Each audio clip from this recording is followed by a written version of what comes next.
completed. Some of the history has already come out in the Voyagers book series and in the Templar course book and things like that. But it's going to be more of a book that concentrates the history, where you see the whole history line. And when I talk about history, I'm really talking about the history from a very, very long time ago that moves up through the present. We've covered a lot of things for people who haven't been to workshops before. We have covered from the beginning times when life was seeded into this time matrix, not just on this planet, but into this 15-dimensional system, which began 950 billion years ago. That's a long time in Earth time calculation. And how that has led through a series of population of planetary systems, as we know them from Earth, what we would call planetary systems or star systems, and how that culminated in the seeding of Earth. Now, our history has been riddled with what we would consider to be war. There has been warring taking place in this time matrix for 250 billion years, which really isn't too bad if you look at the fact that from 950 billion years to 250 billion years, everybody got along well. So that was a pretty nice long stretch of peace. But it hasn't been peaceful here for a very long time. The people on Earth are in a very interesting place of consciousness, because when you come into Earth and you incarnate onto this planet, you're incarnating into, let's say, a little bubble. It's a quarantined reality field, and it's been quarantined for over 25,000 years. So people that are born on this planet come in with an innocence that is useful to some degree, but it is also an innocence that can be the downfall of this civilization. Because if a peoples don't know who they are and don't remember who they are, they don't remember where they came from or what larger drama their existence is a part of, it makes them very vulnerable for somebody to come in and fill in the blanks for them and tell them, oh, well, you're this, we created you, so now you follow us. In our recent history, say from Atlantis, 25,500 BC, up to the present, we have been like children on this planet. The races that were the guardians of this planet, that held huge history banks. I mean, this is when we were 12 feet tall and were breatharians. We didn't even need to eat because we had full control. This was what a human was. It was a being who had full control of its ability to manifest and demanifest. We did not need to eat foods. We did not need to, we had different organ systems in our bodies because of the advancement of our gene code. And we were innocent, but all-knowing. There is a place of being where you can be in innocence, but not unaware innocence. We were in aware innocence. Since 25,500 BC, and really it began before that, but the big axe fell during that period of time, and since then, we have been progressively becoming more lost within our hologram down here. We don't remember anymore that we're angels. We don't remember anymore that stargates even exist, forget how to go through them. The fact that we don't have what we used to have is not an act of God. It's not an act of something that was supposed to be in the original divine blueprint for this planet or for this time matrix. But it was an act of, let's say, the interplay of stellar races that was allowed to occur, but only for a certain period of time. It was allowed to occur, and it's interesting. If we go through the history, we'll find, gosh, we've been victimized. That'll be one of the first things that pops out. How could God let anybody do this to us? This wasn't nice. This was like worse than not nice. This was awful. What has happened here has been awful in that context. But we, as humans, incarnating into this reality field, we chose this. We allowed this to take place for certain lessons that we wanted to learn. We were sent on, let's say, a kind of like cosmic doctor's mission. There were races that had fallen, races that were even more ancient than the human race. The human race was created as a doctor race, in a way, that we were going to come in and figure out how to fix it. The best way to find out is to find out what was really causing the problem. So we allowed ourselves to come into a situation where we would experience some of the same genetic mutations and loss of conscious awareness and twists of conscious awareness that those mutations created. So we allowed what has taken place. When we look back at the recent history has been one of the most brutal legs of development on Earth. But that's only in this seeding. There's been 3 seedings of human beings on this planet. Some of you know this that have been to other workshops. Some of you don't yet know this. But 2 of the first 2 seedings were literally wiped out. They were wiped out by the same forces that are back. They're here again, just like we are.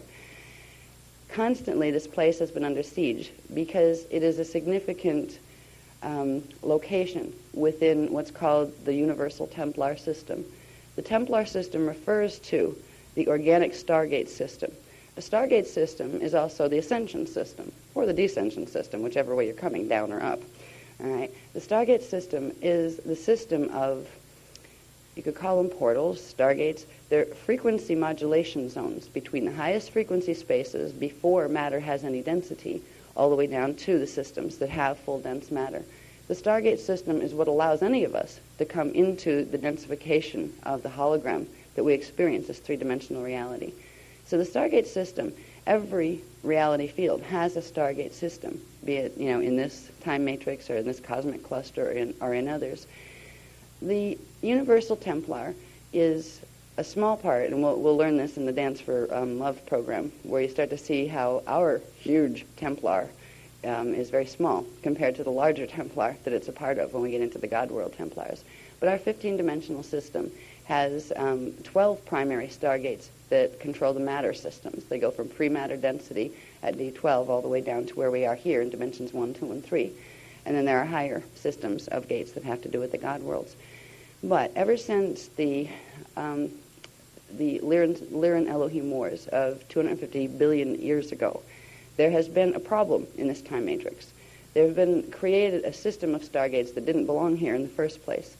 They were created because of an event that took place where a certain group of Elohai Elohim became convoluted in consciousness because they had inbred themselves to the point where they had genetic distortion and they were not genetically what they had once been. Because if you cross something with itself enough times, you begin to get errant deviations of the pattern that you didn't expect, and you never know what's going to come out. And that's what happened with some of these Elohim beings. Because of their mutation of consciousness, they decided that they wanted to be masters of this universe. They decided they didn't want it to be a free will universe. They decided that they had the right to do that. And if anybody wouldn't cooperate with them, well, they will just get rid of anybody who wouldn't cooperate with them. So they started warring in the Lyran system. They call it the Cradle of Lyra. That's where our stargates 12, 11, and 10 exist. They're the entry points into any of the lower density systems in this time matrix.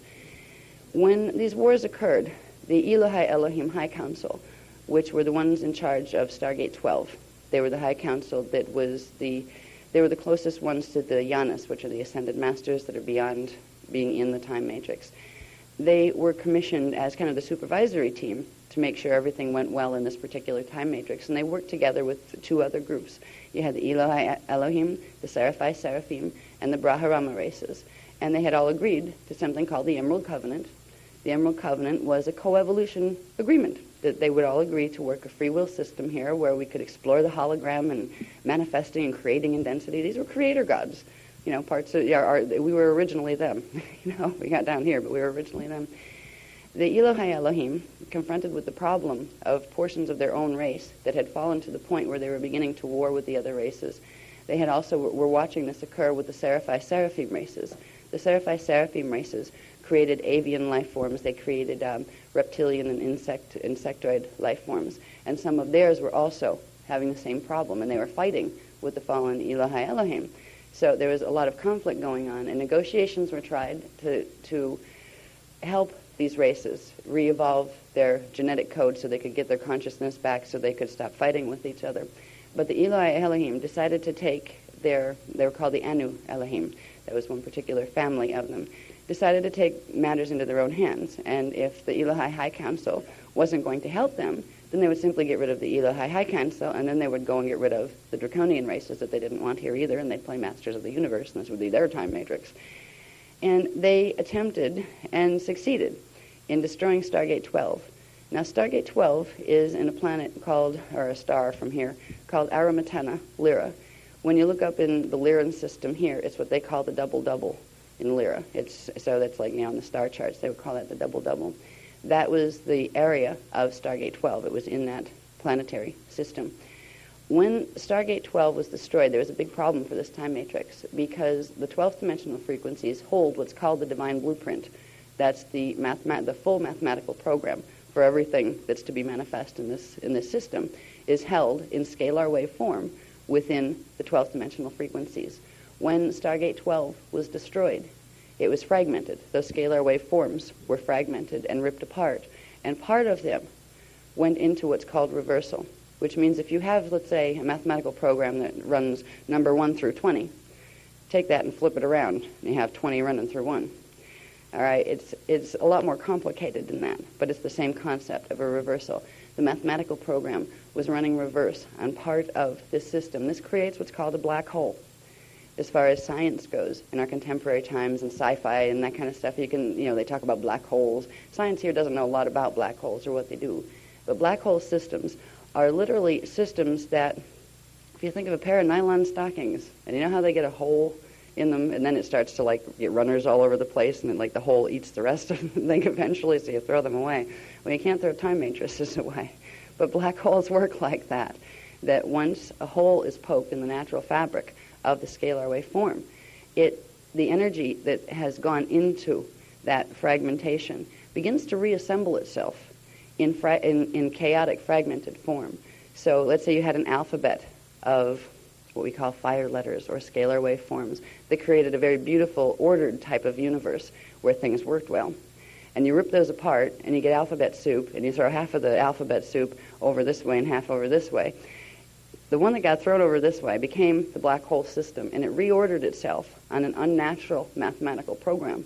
That unnatural mathematical program did, however, allow for the system to continue, which means the life forms that got taken down into that particular matrix, and it was called the phantom matrix, they were able to, as consciousness, sustain and put themselves back together to a degree. And they formed creator gods in the phantom matrix. And those creator gods were the same ones who tried to blow up the stargates in the first place. They didn't get the whole time matrix, but they got part of it. And they created phantom matrix. And their main objective was to get the rest of the energy off of the main matrix, because they were not self-sustaining. When a black hole system is created, the only thing it can do to sustain itself is to draw energy from the matrix it fell from. If that door is closed in the matrix it fell from, it becomes a finite system that implodes in on itself. And when it implodes, we can never be away from God, but there's two ways to go home. One is fully aware and knowing it. The other is as space dust. You're still holy when you're space dust. You just don't remember it, and it doesn't have much meaning to you at the time.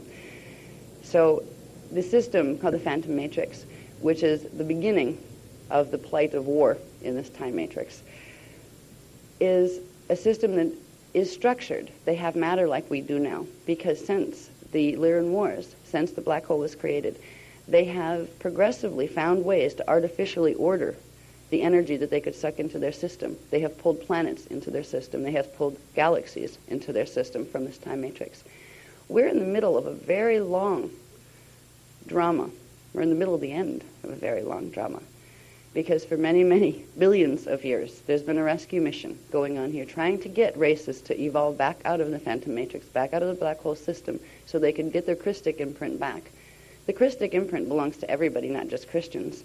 In fact, the people that call themselves Christians in this day and age that are more interested in telling you that you have to listen to the Bible the way it's written by the Council of Nicaea more than they're interested in finding out what Christianity is really about. The Christic imprint is your divine blueprint scalar wave pattern. We all come in with one, at least we originally did. Now the people in the black hole system, the races that have evolved from there, they no longer have that. They have created races upon races from their system that were born without what's called a Christic spark. That means they don't have the original ordered mathematics as the basis for their template. So they've created many, many distorted forms, many, let's say, mutated children. The children of the phantom matrix became very much intertwined with the children of our matrix. And Earth became one of the main places where that took place. The intertwining of the phantom races and the natural angelic races on this side of the barrier, let's say, began way before we came to Earth. It began in the Gaian System. Now, when I talk about Gaia, I'm talking about density 3, dimensions 7, 8, and 9. It's an etheric matter density level, where we have physical matter here. Then density 2 is a stage between this level of physicality and etheric, where, if you imagine what you think a ghost might look like, that kind of, you can poke your finger through it kind of matter, but it's still there, except it doesn't look that way when you're there. It looks just as physical when you're there. It just looks etheric from here. All right. Anyway, it began with Gaia. And it's funny because if you look at the Greek mythologies, Lady Gaia was a goddess. It was a goddess of the earth and things. Yeah, that was definitely true. They didn't tell you about density levels, and they took all the science away from it. But they personified Gaia and the names of a lot of things into the Greek mythologies and the Roman mythologies. But the problems began, that are affecting Earth, began in the Gaian System. And that began about 570 million years ago, where there was a whole bunch of wars, and it was always, you had the angelic races that were trying to assist the fallen races to get out of the black hole system before the black hole system was closed permanently. Because once it was closed, you couldn't get them back out again. So it was an act of love to keep the system opened, to allow it to have enough energy by taking energy from the system so it could sustain long enough to try to evolve these people back into their original forms. But the warring it got progressively more intense from the time of 570 million years ago, because this is when the original guardian races that were here were called the Azarites. They were a collective race that was created by putting the genetic templates of the Elohai Elohim, the Seraphai Seraphim, and the Brahmarama races all together into one to create a race that was appointed as the guardians of the Templar of this time matrix. They were the original angelic race that was supposed to go in here and help the others evolve back out and make sure they didn't destroy a whole bunch of things in the process. Well, the Azarites became entangled in one of the major wars in the Gaian system. They were called the Gaian-Orion Wars, and it had to do with some of the draconian races in the fallen matrix that are associated with the Orion system, and it had to do with a number of other races. We'll get into more of that history when we talk about the Metatronic thing, because this is when Metatron became a problem for our time matrix. But in the meantime, this period, 570 million years ago, was a turning point in this time matrix. The Azarites encountered some problems where large numbers of them ended up in the Phantom Matrix trying to get the others out. So a new race had to be created to serve as the guardian race on this side, and that's where humans were created. We were originally called the Oraphim angelic human, and from the Oraphim came another type of human. It was a step down in the gene code. The Oraphim had anywhere from 24 to 48 DNA strand templates. When you step them down, they're called the Indigo Children this time around, for anyone who hasn't followed the work. Step down from there was the Turanicium II human, angelic human, and they were seated on Tara, where the Orpheum were seated on Gaia and in the Sirius star system and in the Lyran star system. And then the Turanicium II were seated in the Taran time system. Tara is the density 2 counterpart of Earth. That's dimensions 4, 5, and 6. And they're also time frames. Now they're simultaneous time frames. So you have these races and these parts of our races that exist right now in their space-time coordinates. They're still there just like we are here at this time. From the Turanicium 1s came the Turanicium 2s. The Turanicium 1 is the Taran Turanicium angelic human. The Turanicium 1 are the ones that came from there. Now the Turanicium 1s on Tara had 24 strand DNA templates. They went from 24 to 12. And then the Turanicium 1s had, I keep getting 1s and 2s. 1s were first, 1s were on Terra. They had 24-strand DNA, 24 to 12. And then out of them came the Turanicium 2s, the second experiment. And that was the Earth humans, the angelic humans of Earth. But they were also put here with Oriphims. The Orifim were the Indigo Children who were called the Magi. They were the Magi Grail line that were put on the planet to protect the angelic human races, the Turanicium races, so together we could all heal the Templar here and finish the mission. The mission has been here for a long, long time, and the mission was, when it was originally agreed by the high councils of the Christos founders races, there's a decision to be made 250 billion years ago. Do we close the Phantom Matrix now and stop it from getting any worse? Or do we keep it open to try to help these races evolve back out? Because if we close it, they're gone, and their evolution will lead them into space dust, which is okay. I mean, they are still a part of God. But when you go back as space dust, you don't go back and go back up. You are still within the hologram. You become part of the substance of the dimensional field within the time matrix that you got stuck in. So if your template gets fragmented, you end up as little tiny pieces of scalar waveforms with your consciousness not being able to talk to itself anymore. And you go back to dust, as they say, ashes to ashes, dust to dust. You go back to consciousness dust, and you don't go fully back out of the matrix. You'll be the substance that something else comes into the matrix, evolves through. You will evolve back through another form, but you won't recognize yourself as what you originally came in with. So it was a big decision. Do we make sure they can't cause any harm? Because like to blow up Stargate 12 and the Divine Blueprint in the Time Matrix is not a small thing. That was the point of original sin, and it was created by the Anu Elohim races. And that's why it even ended up in our Bible way down here this long. Since that time, it's even come all the way through history to this point. The decision was made to keep the Time Matrix open, the Phantom Matrix open, to see how many of them we could evolve back out. Because there were several races that weren't intended to go. One of the races that wasn't intended to go are called the Odettacron Reptilians. They were out of the Seraphim family. They weren't the Draconians. Now, Draconians are called Omicron Draconians. They are different than reptilians. They have partial reptilian gene code at this point, but they started out as dragon moths. So they're like a reptile moth type being, and they evolved a lot of things out of there. They were the original fallen Seraphi race. But in the mess that was taking place in Lyra 250 billion years ago, when these wars were happening, the Odettacron reptilian races lived on the same planetary system in Vega Lyra, that the fallen Draconian ones lived on. And when the Draconians tried to fight back against the Anu Elohim from Stargate 11, which was on a planet called Avion in Lyra, they ended up getting sucked into the black hole with the Omicron and with the Anu Elohim. So it was primarily because of the Odettacron races that had not wanted, they were still Emerald Covenant. They hadn't done that on purpose. They just got stuck between a rock and a hard place and ended up in a black hole. A lot of it was, when you size it up, it was basically, that's what happened to them. And there was great love from the founders' races for all of them, even the ones of their own who had tried to destroy them. It's like having a child that goes crazy. You still love the child, but you have to do something, or it's going to blow up the house and assassinate the neighbors and that kind of thing. And you may love it, but at some point you've got to restrain it or something before it, because it's not helping itself by doing those things either. So there was a lot of love. The decision to keep the matrix open was a decision of love, and it wasn't a decision that had to be made. There was absolute justification at that time to close the matrix. To say, you guys made a choice. You were warned about what that choice would do. Now you've harmed yourselves in a big way. Who are you going to blame? Now, they blamed High Council.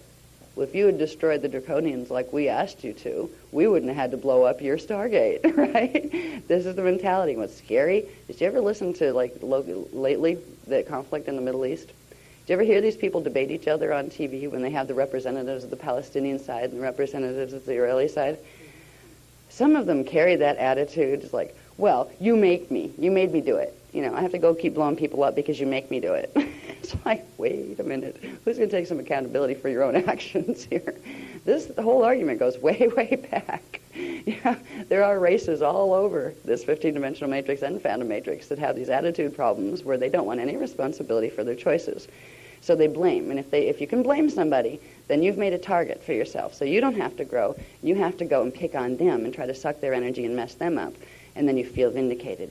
This is what has created the whole situation of perpetual warring. But anyway, we have a problem still with Phantom Matrix. It was left open because of love, and because that there's always, and it's still an attitude that's very much held by Christos races, where there's life, there's hope. If it fell, it can rise again. Theoretically, anyway. And it was a big theory because Council had never, Council was a council of creator God beings that used to be ascended master beings that weren't in matter, that, had decided that they would follow this imprint that Source created, that you could create matter systems, and, this could be neat. This was new to them, too. Uh-oh. What do you do when that happens? Help. Who do you talk to? You call up to the Janus Ascended Master Groups. I think we have a problem down here. Did you ever hear of this one before? Is there any other matrix that this happened to? And there had been. Not too often, but there were a few other time matrix systems that had that, and some of them completely and totally imploded, which creates a major problem of restructuring. Because if you put enough holes in something, eventually the air or the life force energy goes out and the whole pattern falls to chaos. Source can't allow that to happen, or the whole arena of the hologram would fall apart. So whenever it gets to the point where there's a black hole that's trying to eat everything around it, there has to be a point where Source itself will intervene and say, okay, the balances are going to be reset. At that point, that could have happened in this time matrix 25 billion years ago. And there's still a lot of debate in council as to, see, there's one group that said, we told you so. We told you, just do it now. Right?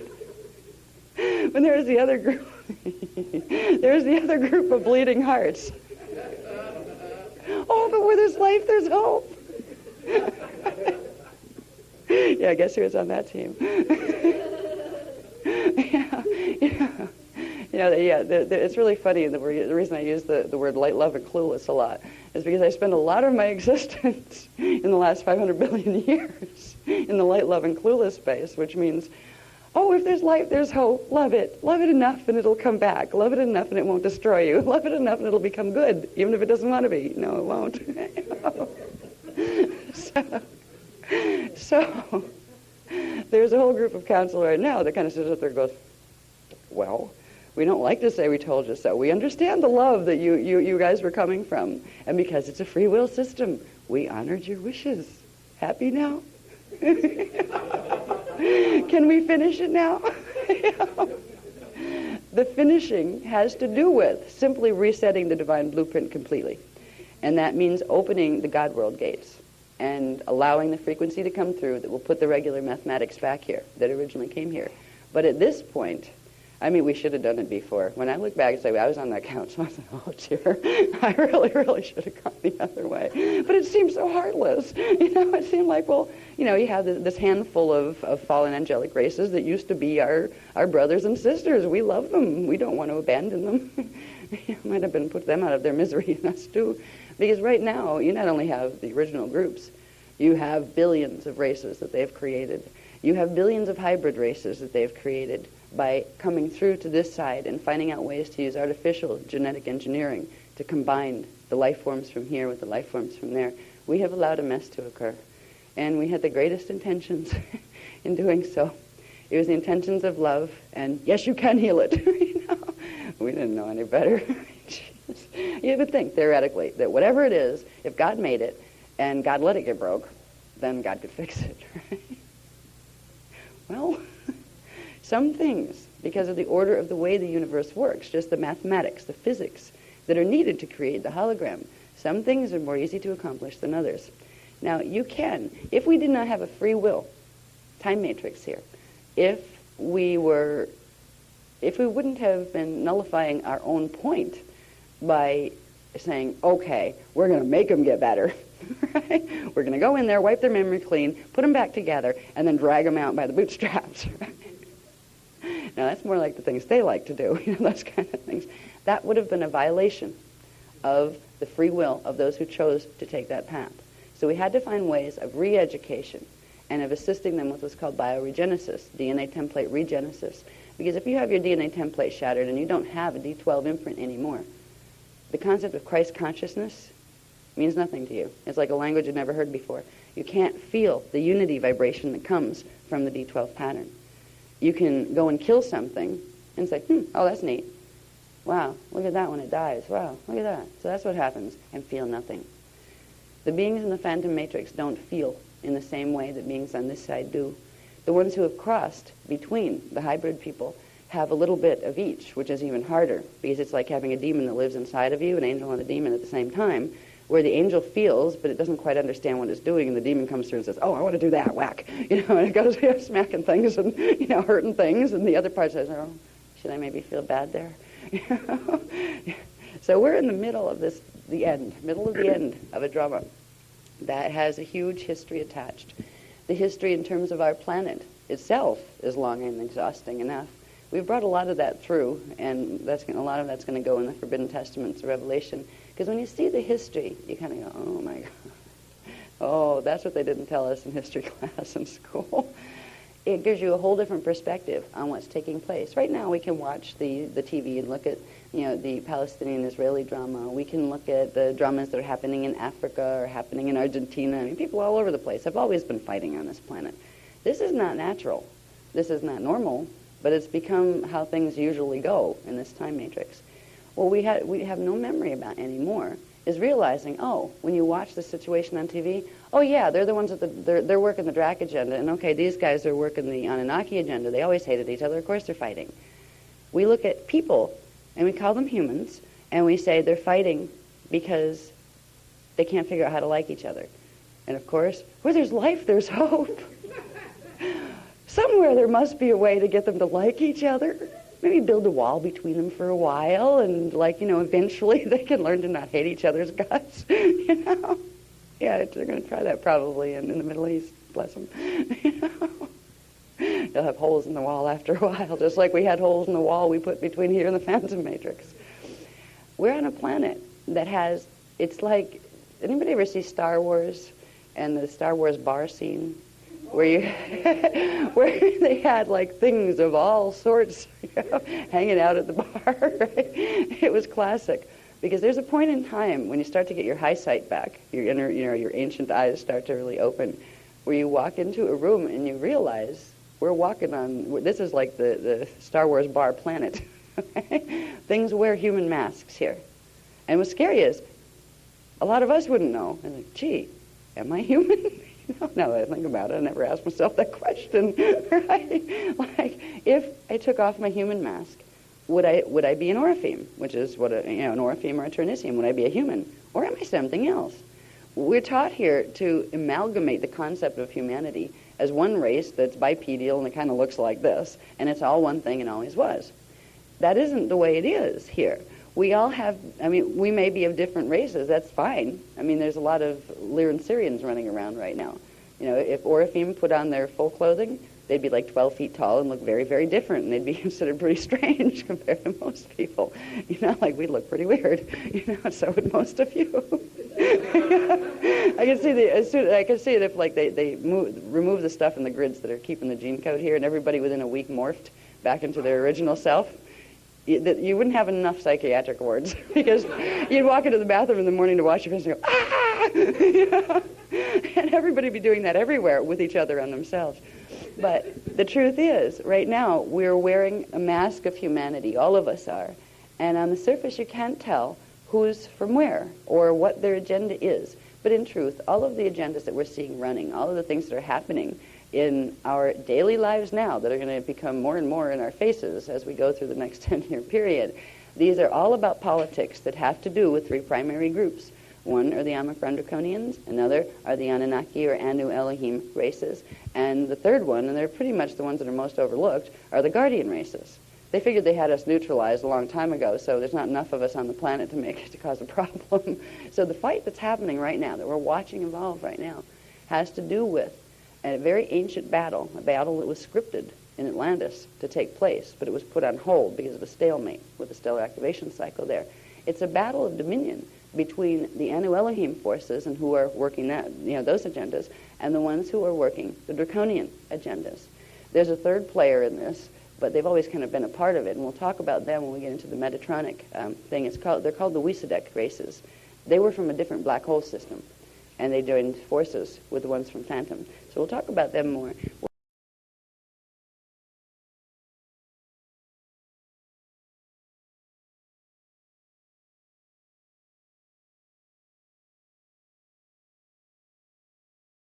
But these guys came from somewhere. These mythologies came from someplace, just as did the Christian mythologies and the Hebrew mythologies, the things that we base so much of our lives on, cultures on right now. Very rarely are we taught to think, first of all.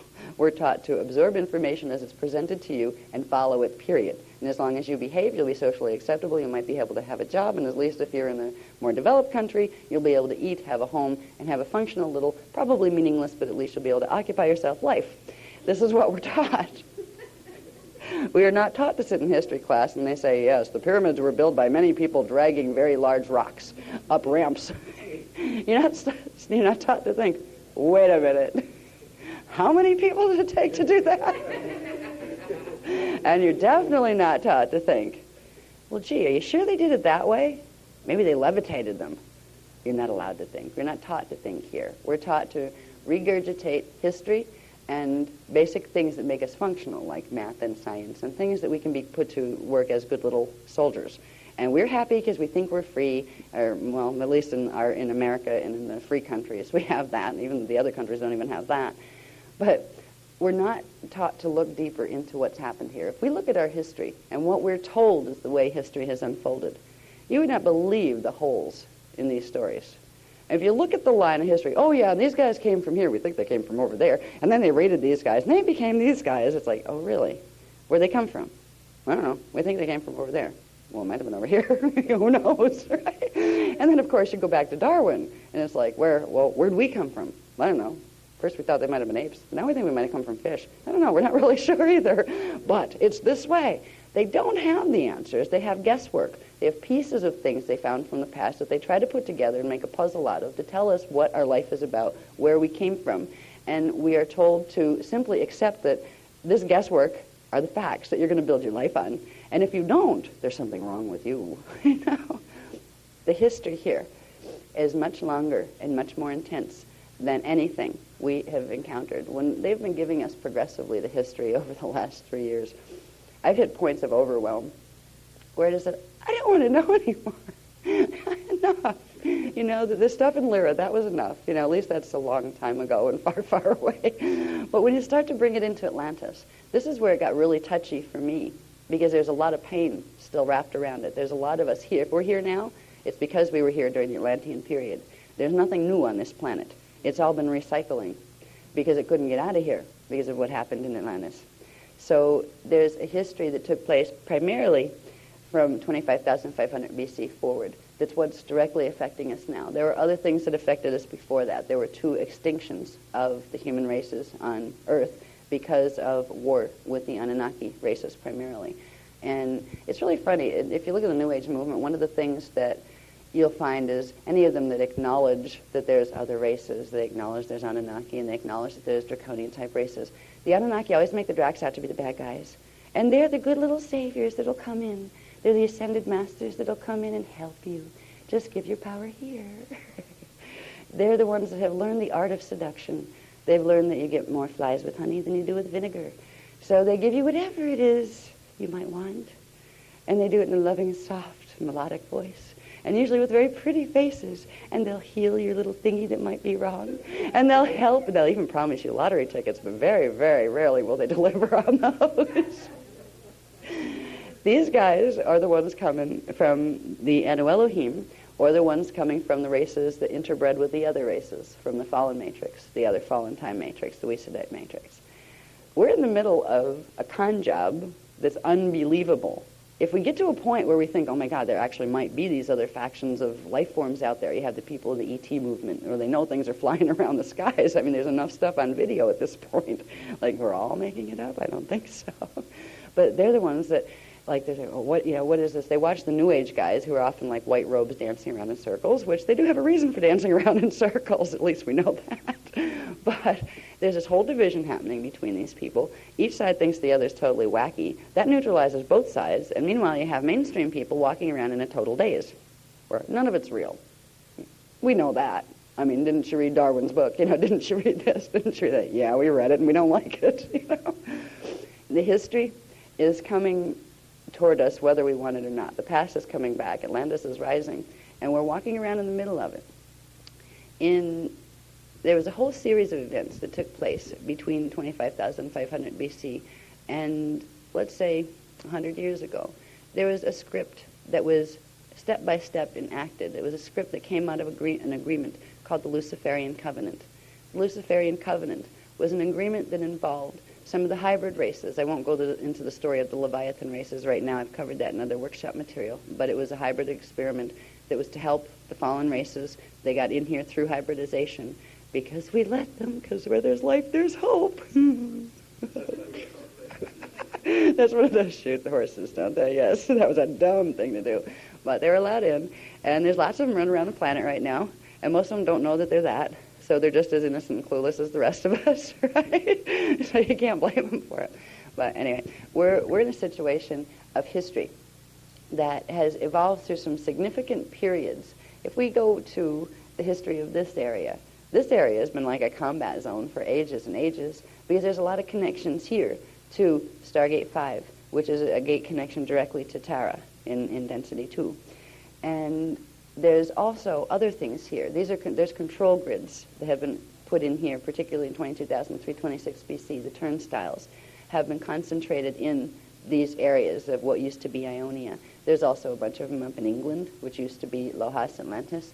They're positioned all over the planet. But this place, like many others where, that were related to gate areas, has been a place of constant, one group gets in, another takes it over. One other group gets in, another takes it over. The influence that's been here primarily, no matter how hard the Anunnaki races tried, the Dracs still held this one. This was one of theirs that they weren't going to let go. When I say the Dracs, the people that have been used, the people who have been used, the Leviathan races, we call them the Illuminati races, that these are races that are born. They're in human form like everybody else, but they're not born with a Christos spark because they were conceived out of a generation of Leviathan races that didn't have the Christos spark. What inhabits those beings are souls from the fallen matrix, from the Phantom Matrix. Now, they don't know that when they get here. The Phantom Matrix uses their people as expendable bodies to get their presence on planet, and they don't care much for their own races, so they don't take care of them. That's why there's a lot of Illuminati people here. The people they beat up on most is usually themselves. They don't take very good care of their own peoples. Now, we've all evolved to a point where people are trying to take care of each other, whoever you're from, down here, which is the saving grace element, where you're almost tempted to say, where there's life, there's hope. You can help them all. That one again. I know a lot of people that are Illuminati, that were born in the Illuminati pattern, and they didn't, on a conscious level, choose to do this. They just found themselves created in bodies, and they grew up, and they have a childhood that they remember, and they don't remember anything else before that, and that kind of thing. But these races have been used like puppets by the fallen angelics who created them. And because of their human imprint, even if it's very small, they don't have a full Christic imprint yet. They don't have 12 strands. But the Leviathan races received 5 strands. They received 5 strands of the human angelic, one at a time. This is where we got our going from Neanderthal man up to like Cro-Magnon and eventually into what we call the Homo sapien. That wasn't our evolution. That was their evolution, because they had a basic ape hominid form that was created by using certain elements of, I think, monkeys from here and some of their own race strains.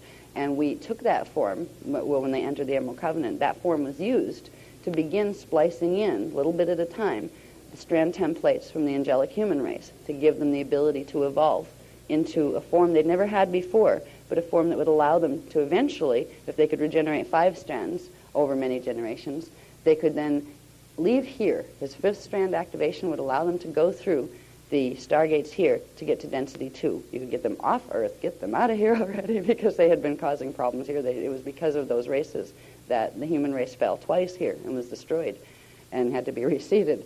So it was like, fine, get them evolved, get them out of here, get them up to Terra where we can handle them better and help them on their next stage. They were on a program of evolving to 12-strand evolution so they could get their 12 strands back. But they got hijacked in the middle of it.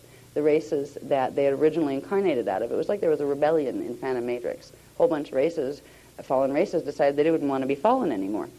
They decided they wanted to work their way back and not play, the fallen angelic game anymore. Forget Masters of the Universe. This isn't fun anymore. Basically we don't like it here. And they entered, once they were in incarnation, they had the ability to make a choice to join the Emerald Covenant. They could make a choice that if they were in a form, any form at all, even an animal form here, they could transfer their soul out of the animal form here and into one of these hybrid races that would give them an evolutionary path. It wasn't going to be, you're going to get there tomorrow. It was going to be, you're going to work your way back out. That's the only way you can do it, is to rebuild the template. So they agreed to come in. They're not born with a Christos spark, but they're born with the potential to regenerate it. It makes them, the Illuminati races, even like in the past and now, have a weakness genetically. It's a weakness that allows them more vulnerability. They can be messed with easier. They're like little puppets because of their gene codes. It's like having little black holes in the DNA template. They can literally, if there's a consciousness from the fallen matrix that wants to mess with them, they can move right into their bioenergetic fields and impulse them to do things. If they really want to get themselves into that body, they can very easily push the other consciousness out and take possession of the body. So the Illuminati races are an endangered species, and they don't even know it. They're usually too busy, though, going on dominion quests down here, because they still carry the same consciousness distortions as the collectives from which they incarnated. They still have a warring mentality. I mean, there have been beings that our governments and certain governments have been approached by what would be considered ETs that offer them certain options since the 1930s and said, well, you know, you can fight this out, but it's not going to work. You know, you're not going to win this way. Why don't you try this? This is the peaceful way to do it. This is the way to protect your planet. And those the people who were in the governments that were being run at the time by the Illuminati said, no, we don't like it your way. We want to do it the peaceful way. You won't give us guns and weapons. We won't talk to you. You know? So they sided with the negative sides. We're in a situation at this point. It's a culmination of the history from Atlantis. The history from Atlantis is very sad. There are repeatedly, the places that we've been guided to, there's a layer of history that belonged to indigos and humans, that belonged to us. And most of it was quite sad, because we were continually tracked and persecuted from the Leviathan races. The Leviathan races, or the Illuminati races, that had originally been part of the bioregenesis experiment, were originally not, you know, guys that had gotten in trouble but were trying to rehab. They were trying to be good guys, but they got messed with in Atlantis by the fallen angelics. In Atlantis, you had spaceships flying here. It was common knowledge that, you know, ET beings existed. So it was no big deal for them to come in and, you know, like for various different races to come in and interact directly with the peoples. The races that, from the Phantom Matrix, that they weren't supposed to be able to come in here. There was what was called a wall in time that was put up about 5.5 million years ago. It was a frequency barrier between Phantom Matrix and this side, because they were continually invading over here. They were able to poke holes in it and come back and forth. And in Atlantis, they were able to come in enough to where they used seduction. The Anunnaki races used seduction to convince their Illuminati races, their Leviathan races, that they would never be accepted by the humans. The humans didn't really care about them because they weren't of them. They get in that whole trip. And it wasn't true. I mean, the angelic humans and the founders wouldn't have got involved if they didn't love them in the first place. They wouldn't have taken the risk of, you know, allowing them to come in. But if you don't have the Christic imprint, if you don't have that D12 frequency that will allow you to feel the bigger picture, it made them scared, and it made them not know who to trust. And if there were ones that were having a hard time, the Anunnaki would fix it for them. They became very dependent on the Anunnaki to fix things for them, because the Anunnaki could do magic compared to what the Leviathans could do. So could the angelic humans. But the angelic humans had something called rules. That means, yes, we can create that, but it would cause harm here, here, and here, so we won't create that. Where the Anunnaki came in and said, you can create anything. See, you can become like us. And that was very seductive. When the Leviathan races went over, there was this whole thing. And it's funny, where we talk about the gods of Rome and Greece, where these guys came from. They came right out of Atlantis. And where they come from Atlantis, they came right out of the Phantom Matrix, unfortunately. When we get into the Metatronic workshop, we'll see the names of some of the planets in Phantom Matrix, and it's really funny. I mean, we have like Apollyon. That's one of them. There's a number of others that you can see where the gods of Olympus came from. It's more like saying, hi, my name's Earth because I come from there. You know what I mean? It was kind of like that. And there's whole mythologies built on some of the interactions, but between peoples, between groups of peoples. Like in the mythologies, there's a lot of everybody sleeping with everybody else. I mean, it was just like, a heyday of fornication in those mythologies. This was really talking about what groups were interacting and interbreeding with with other groups. When it came to the point where we have ancient Atlantis, we have a bunch of things that happened there. Then there was this big blank spot that I'll talk about in a minute, and then there was this other evolution where we have cultures that seem to have popped up, what we call our most ancient cultures. We have cultures that obviously built the pyramid things down there in Egypt. We have the Minoan civilizations here. We have the remnants in China of temples. We have the remnants in South America of temples. There's remnants all over the place. So our people on this side that don't have any memory anymore, and the books aren't there anymore, and they're, where these guys come from? Where did they come from? It's just, we were apes once and eventually we'll learn how to build pyramids? I don't think so. But when it comes to this area, and this is what I want to kind of like bring into focus for our workshop for tonight, is just getting a feel for this area and the influences that, and you can see it with the people too. The people here that we've met are very much steeped in the mythologies of this place. This is their history, and they're proud of it. They're proud of it because it gives them one thing that standard history out there doesn't. It gives them more ancient roots, and it gives them a connection to something real in the sky. Whereas you have, people that are just Christian who hope there's, Mary and Jesus and Joseph and all the saints and those guys if you're Catholic up there. There's a romance about the gods from here, the gods from Greece and Rome. These guys, first of all, they were very sensuous. They allowed you to have sensual pleasures. It was okay to have bodies and do things with them. Where if you get into the heavy Christian dogma, that's not okay anymore. I find it really amazing because it's very Christian here now, very Catholic. There's a very strong Catholic imprint.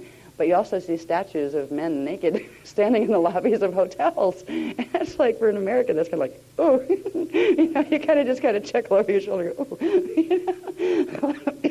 it's, maybe a beautiful work of art. But I would, if I had a statue like that, even a little one, in my living room and people came into my house, I'd blush every time they looked at it. I'd be embarrassed because that's the stuff that we're at least in America, that's what we're taught, just to be, a little too puritanical. It's an amalgamation here of cultural influences. And there's a pride, though, that I've been feeling in the people. And I didn't know this because I haven't been to Greece since before it was Greece. That's not true. I was here when it was still Greece, but a very, very long, long time ago. But there's an amalgamation of the God orientations. You have these ancient things. They don't know where they came from yet. They still have words. Like one of the decks on the boat, the ferry we were on, was the Atlantis deck. Another was the Orion deck. I mean, it's interesting. These words are woven into the culture. You have their Lady Gaia here. That was a goddess person, the earth goddess, yes, but it's up there. It's these three. It's amazing to see how it came from Atlantis, because in Atlantis you had delegations. Once they had opened the portals here and could get into this system and come and visit. Now, there was things like Syrian Council and various other guardian councils that were doing their best to guard the portal systems, to not let these guys in, because they would always create war when they came in. If they didn't come in and try to just decimate everybody completely and just take it over, they'd use seduction and try to get interior rebellion to take it over for them, which they've been trying to do for a long time. They still are. In Atlantis, the whole Greek and Roman god mythology was set, but part of this mythology was also Egyptian. Originally, the Egyptian gods, the gods that became the gods of Egypt, like Thoth and all those guys, and Osiris and Horus and all of those, they sat right alongside the gods of Olympus. They were all part of the same pantheon of gods. They were all the same people, races, coming from other places. And there was this whole subservience thing taught in Atlantis. This was when the temples were getting very, very corrupt, and where originally the temples belonged to the Magi Grail line, angelic humans and indigos. But they were progressively forced out by the Leviathan races. And many times it was force. It was like, we'll destroy you, and they did, and took over the temples. And it's like, yeah, they can do that, can't they? Yeah. Fortunately, we know we're immortal. We have to do another body, but at least we know, we're immortal. When they set up a structure of subservience there, this is where the heavy God's up here, you're down here and lowly, you want to have things your way, you don't have any power, but we do, and as long as we're happy with you and you kiss up to us, we'll do it for you. This is where the transfer of power was heavily, heavily ingrained into the Leviathan races. They were told they were utterly powerless, and that was demonstrated in certain ways by making them powerless. Stick them over here someplace on the planet, and then have big bad storms come and get them, and then have something come down and say, we control the storms, which they did. They could control, by the crystal technologies, the dome. You call it the dome here. It's a natural hydrosuspension field that was very actively controlled consciously in Atlantis. It was set up with apparatus that had to do with massive crystals that were buried underground in relation to the Stargate lines, and you could, ley lines, and they were able to generate, somewhere in one of the texts, one of the obscure little details of stuff for one of the books, I don't know which one it's going to go in, they explain the hydrosuspension fields and how they worked, and what they did with ions in the atmosphere and that kind of thing, and how it allowed them climate control. And as long as that was working, climate control worked. But right now, there's only little parts of that are still operational. But the people of Atlantis were set up in a situation where they began to worship these big guys that came down from the sky in their fancy little ships, or some of them would pop in through portals and that kind of thing. And that's, if you can't do it and they can, that's real impressive. If me and us could appear and disappear before you, you'd be like, whoa, yeah, well, listen to these guys. They know something we don't, right? Yeah. And we're working on it with you. We can tell you how to do it, but we can't do it yet either. But we can tell you the mechanics. But these are the games that were being played. Right now we have things like crying statues and those kind of things that are happening. It's the same people that are doing them. The ones that are making Mother Mary statues cry and blood come out of the hands of crucifixes and these kind of things. This is all holographic insert technology. And this is the stuff that was used to pull the wool over the eyes of the Atlantean peoples. And it got to the point where there's one of the biggest reasons, I think, that the Olympian gods were very much into fornication and all sorts of other things that would produce children, was because the more of them there were, the more they would have an army to take over. And it was, go forth and multiply over and over and over again. And we don't even care who you do it with. Just make lots of them, right? It started in Atlantis. And you had competing groups of fallen angelic races. Like Zeus's crew might not like Apollo's crew for 2 centuries or something, So they compete with each other, and they wouldn't let them intermarry with each other, and they'd There's a manipulation going here that if you read the Greek mythologies, it was really that bad. To the point where, yes, there were these big gods from the sky that were pulling strings, and they'd do nasty stuff if you didn't, sacrifice to them and that kind of thing. The Greek mythology, the Roman mythology was true, and that is in that sense. There really were these big people up there, and that's something that I think that I felt here with the little bit of the Greek people that we've met. A part of them knows this.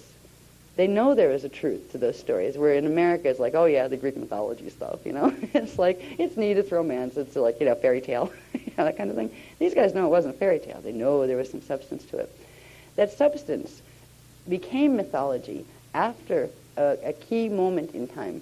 It was in 9558 BC. That is a point in time when the groups of different Leviathan races, on the orders of their fallen angelic kin from the Phantom Matrix, orchestrated the flood, the Great Deluge.